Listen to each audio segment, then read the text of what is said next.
the first thing that I'd like to talk to you about is control. And many of us out there, including myself, have some issues with control because it is safety. If you're in control of your life and your situations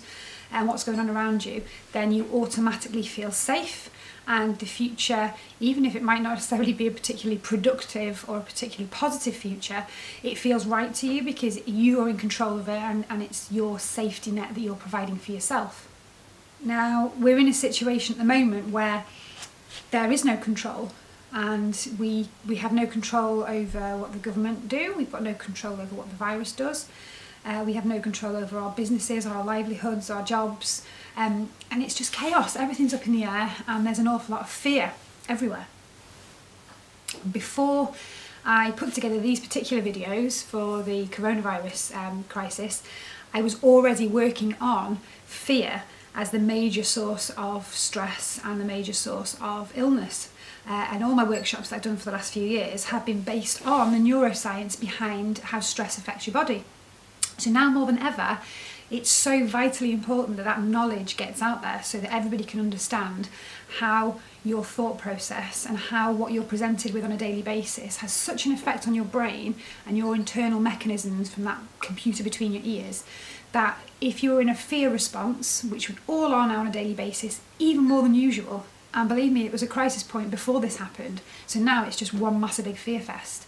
And when we're processing things from a position of fear, it has a huge impact on our body, on our sense of wellness, on our physicality, and also on the way we behave towards others. So I'd like to take this opportunity to bring some of the knowledge that I've been working through the last few years, and some of the people from across the globe that I've researched and got my learning from, and I want to try and break it down into really easy chunks and really easy to understand language, and I'll use a few metaphors thrown in and out, and to try and give that to as many people of the public as possible so that you can get a better understanding of what's happening to you, and then a greater control over how you respond to it.